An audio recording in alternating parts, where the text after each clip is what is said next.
Good afternoon, everyone. Thank you very much for coming. Hopefully you're all here for the MFN and not the ABBA silent disco this afternoon. You have one chance to leave and it's now. MFN, what I want to do over the next 25 minutes is really give you a quick overview of our perspective of what's happening within MFN following the White House executive order from May 2025. And this, quite frankly, is the gift that keeps on giving. So even up till last Friday, we had Abe Sutton, who was the director of CMMI, announcing the generous model, which is really looking at MFN applied to Medicaid. And I think even from those words that he used, I think it gives a good indication of actually where MFN is going.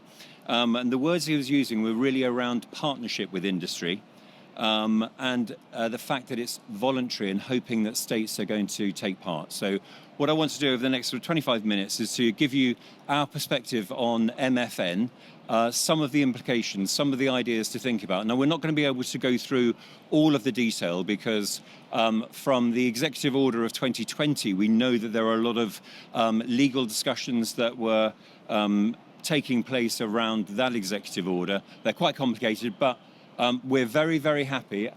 I'll be standing over at our booth. If anybody wants to come over and follow up afterwards, then please do. Very, very welcome to do that. So I think, you know, with any strategic assessment, you really need to take the whole context into account in order to make sense of it. And President Trump's negotiation style is quite commonly known as door in the face. And he applies this not only to drugs, he applies it to tariffs, he applies it to international relations. And what that door in the face negotiation style is, he starts off very, very big. So if you look at the executive order from May 2025, he's saying that we are going to get the best price for all Americans and it's going to be set at the lowest EU price. And actually, if you look at all of the negotiations that he's undertaken outside of MFN, you can see that really what he's hoping to do is to be able to ask high, set the bar high, and in fact, what he's willing to do, and has been shown to do as well, is to set a much lower level. And that negotiation technique works. So what could be an acceptable outcome could be a reduction in some prices. It could also include some increased inward investment to the US, and it could include some direct to consumer. What I'm going to focus on is the first part of that, which is really around the pricing part of MFN. But I think it's really, really important to understand that there are the two other components which have played a really, really big role in the White House negotiation style. So I think where we need to start really is looking at the executive order from 2022, and that provides us with additional context. So not only are we looking at the negotiation style of Donald Trump, it's also looking at what happened in the EO of 2020. So we know that there was a lot of challenge, legal challenge, that went through to the Supreme Court, really looking at the scope of the way that the executive order from 2020 was trying to put into place. And those legal challenges came out quite clearly and said that actually the scope at a national level, it was beyond the scope of the legal framework, and it would need to go through to Congress. So that's the first thing we need to remember. This is not something that Donald Trump and the White House are able to brush through without discussion and participation of Congress and also changes to the legal framework. The second thing that we know as well is that within the IRA, there was a model set up through the CMMI. And that model was particularly set up to test different approaches to innovative pricing. And those models are limited in scope and they're limited in geography. So within the US, the CMMI has the mandate to be able to test different types of pricing models. And we can see that from one of the initial ones that came through IRA, which is looking at negotiating prices for the top drugs according to overall budget spend. And that legislation was passed, the negotiations were had with manufacturers, and those new prices are coming out in January of 2026. So it's a limited model. And the key components of that model they are to test different approaches to pricing. And that's really important to understand, because if the MFN is going to go through the CMMI model, which we think it will do, it makes sense to do that because the Executive Order of 2020 sets up that framework, then it is not going to be able to be imposed nationwide. It's going to be limited by geography, and it's probably going to be limited by drugs. And the reason for that is you need to be able to test these different types of pricing model and types of negotiation. The second, or rather the third point that we know from that Executive Order of 2020 is the initial approach was to try to put commercial pressure on manufacturers. And we see that within the Executive Order of 2025. So if you're looking at the main PBMs, they have been particularly pulled out within the Executive Order of 2025, and that particularly falls under the direct-to-consumer component. So where really should we restart that journey? So been through very quickly what Donald Trump's negotiation style is. Aim big, probably will end up by accepting lower.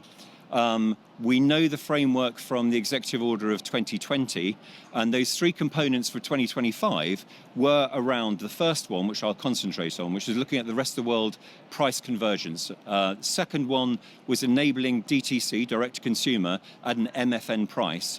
And then the third one was encouraging US inward investment. And again, it's really important that we keep in mind that there are three components to this. This is not just about trying to enforce drug pricing reductions for the US. So if we look at the first one, which is really around international price convergence, so that's really, that part of MFN is ostensibly an international reference pricing model. And international reference pricing models are not new. They're used in many, many markets. So the requirements set out within the EO of 2025 were that we were going to look and they were going to reference the US prices against OECD countries with at least 60% per capita US GDP. That's the first thing. So we know already that there is a limited basket of markets that are going to be referenced to in setting any US prices. There have been discussions. So a lot of the assessments that we've been undertaking have been looking at the legal framework. They've been looking at the statements that have come out from the White House, but also they've been based on indirect communications that we've been having with people within CMS as well.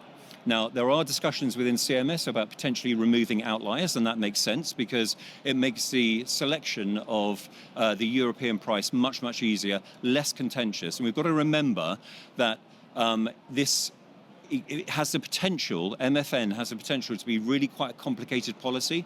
And we also know from the White House as well that actually the more complicated a policy is, the more difficult it is to communicate. And the more difficult it is to communicate, the more difficult it is to get people to accept it. So removing outliers takes away some of the complexity to be able to, for the explanation and the communications. And we know also that the lowest price of those OECD baskets are going to be the price benchmark. So the key question in the lack of any publication around detailed methodology is which prices should we compare?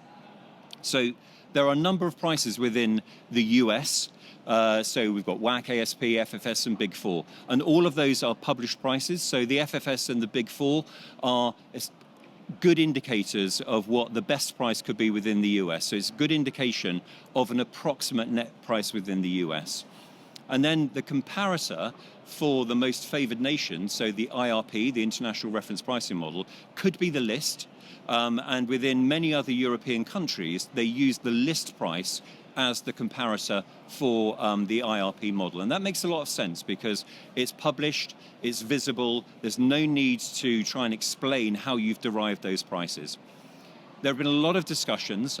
We've been having discussions even since Friday's announcement, as I said, by Abe Sutton, with clients big, small, medium, around, my goodness, what happens if they're trying to compare net with net. And I think it's quite clear, if you look also at a number of the legal proclamations that have come out from Congress when they've reviewed the executive order, if you look at publications like JAMA, they've set aside a separate legal review, an independent legal review, and then also looking at specialist lawyers within the US who've looked at that policy. The inclusion of net prices, European net prices, will be extremely, extremely difficult to compel.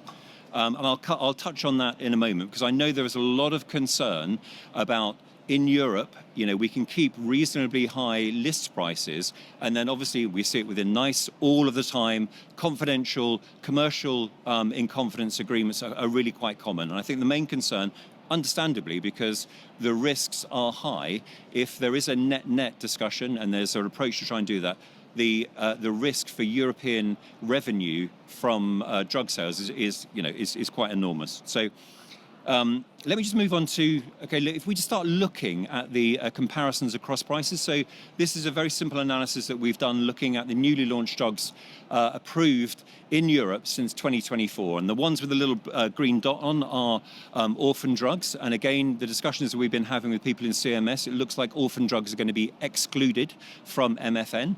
But whichever number you look at, the blue is the lowest European price, and then the orange bars are the US list, and then we've just had a look at the FFS price as well. So for comparison, you can see that they are pretty consistent.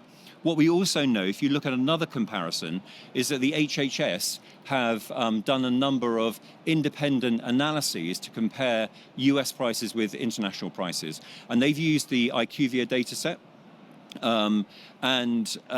The advantage of using the IQVIA dataset, and if you talk to anybody on the IQVIA stand, they will say it's not a net price comparison, it's not a calculation of net price, but it is international. Those prices may not be the net price, but it makes it very, very easy to compare across countries. So there is history with HHS using the MIDAS dataset. And even the MIDAS dataset still comes out the same. It's around about a threefold difference. So when you're listening to the White House talking and they're saying that the US prices are 3 times as high in Europe, well, for some of them they are. Now, I think just going back, one of the important things to say about the 3 times difference is, of course, these are newly launched drugs. And newly launched drugs typically do not have to negotiate rebate and contract. They do not have their price eroded very quickly. So these are not really the full prices that will end up by being paid for the majority of the life of the patent of that drug. So I mentioned right at the beginning about the passage of MFN through Congress. If we look back to the EO of 2020, it gives us a lot of indications that it's not going to be smooth. There is a significant expectation that any legislation going through Congress will be protracted. And if you think about it, trying to impose a pricing model in a free market economy doesn't sit well, and it won't sit well with Congress. So our expectation is that even if it does start going through and goes through Congress, this will take years to get through Congress. The second thing around the CMMI model, so remember that's the one from the Executive Order of 2020, that was part of the IRA. Now the CMMI, as I mentioned right at the beginning, only allows limited testing on price models. So it's not nationwide, it is not all drugs. So even though we think that CMMI is likely to be the appropriate vehicle through which MFN will take place, it is automatically going to be limited. And I mentioned before as well about the first 10 negotiated drugs that were included in 2023 are being only now in place for implementation in 2026. The final point there really is around compelling manufacturers to divulge the confidential net prices agreement. As much as I'm sure Donald Trump would like to exert his influence and force governments to pay more for drugs, it's probably not going to happen. I mean, most European markets, the last time I looked, have got a very, very specific framework for determining the price and reimbursement. And again, last time I looked, I don't think the US had a huge particular influence on that legislation. So the ability to influence those net prices and to compel manufacturers to release those net prices, I think is extremely, extremely limited. Our perception, our take on this is that's actually going to be a very, very low likelihood. Now, that is not to say, of course, if you have a drug that you think may well be included with MFN and you're relying on high revenues, we're not saying don't worry about it. I mean, clearly you need to worry about it. Clearly you need to plan for it. And clearly you need to understand really what the implications, should that low likelihood take place, what the implications are going to be for your revenue. So, I mean, the first part, as I said, it's absolutely simple. I think the key advice that we've been giving to clients and we've been undertaking on behalf of our clients as well is reviewing all of the legal detail from the executive order of 2020 and from 2025. They give a very, very clear indication of what the problems are likely to be, what the hurdles are likely to be, and then you just apply those to the context of other legislation that's had to go through Congress, and you understand really what that challenge is. Again, you know, I started off by talking about Generous, which was announced completely out of the blue on Friday. I mean, we knew about Guard for Part D and Globe for Part B, but Generous has popped up. The wording within those discussions that Abe Sutton, so if you haven't seen it, go on to the CMS website, and Abe Sutton is the director of CMMI, and he describes the way that they are applying Generous, and it's about partnership. It's about requesting manufacturers to cooperate, and in return, the plus side is the standardized coverage criteria that will be applied within Medicaid. Now, Medicaid is voluntary, so this is going to be a state by state, so not every state needs to even partake in that. So again, this looks like it's going to be really, really quite fractious. The second thing that we're advising our clients to do, which again makes sense, is really to look at a number of different scenarios, try to understand any implications for your pricing, because if you understand, you may not need to act on it. And the third point is we would recommend that there is no compulsion to divulge net prices, so the control still remains with you. The good thing to do would just be trying to understand what the risk is, rather than jumping in and getting, you know, a huge degree of panic. Concern is appropriate. Planning is appropriate. Panic probably not needed. So where does that leave us? I mean, the White House made a huge song and dance about the executive order in 2025, and I mentioned the other two parts. So the other two parts are really looking at direct consumer. And the components of the 2025 executive order included DTC at an MFN price. And we've seen already that there have been a number of manufacturers who have alluded to their plans of setting up some form of DTC platform. Pharma, the US industry organization, has already said it's going to launch a DTC platform. No idea what it looks like in January. And then, of course, Donald Trump has announced that there's going to be Trump RX. So, I mean, go Don. The third part is really encouraging US inward investment. And we have seen a number of manufacturers, high degree of publicity, saying we are already investing into the US. And again, that plays to the strength of Donald Trump. Is saying, look, the huge amount of influence that I have had on industry is already, giving us rewards. So, based on the context that I've explained, so looking at the executive order of 2020, looking at some of the legal framework, looking about what's happened already within DTC and inward investment, our perspective is that actually what will end up by being is that Donald will be happy with some reduction in some of the prices. There is already some increasing inward investment into the US, and the DTC components have already been set up. I'm not sure that all of the manufacturers and some of their activities have helped everyone else, but you know, that's maybe a topic of another discussion. That could all change, of course, because if Donald gets the Nobel Prize, he may get the prize that he really wants, and MFN may stay where it is. So Ladies and gentlemen, thank you so much for your time. Thank you for coming. Thank you for those of you standing.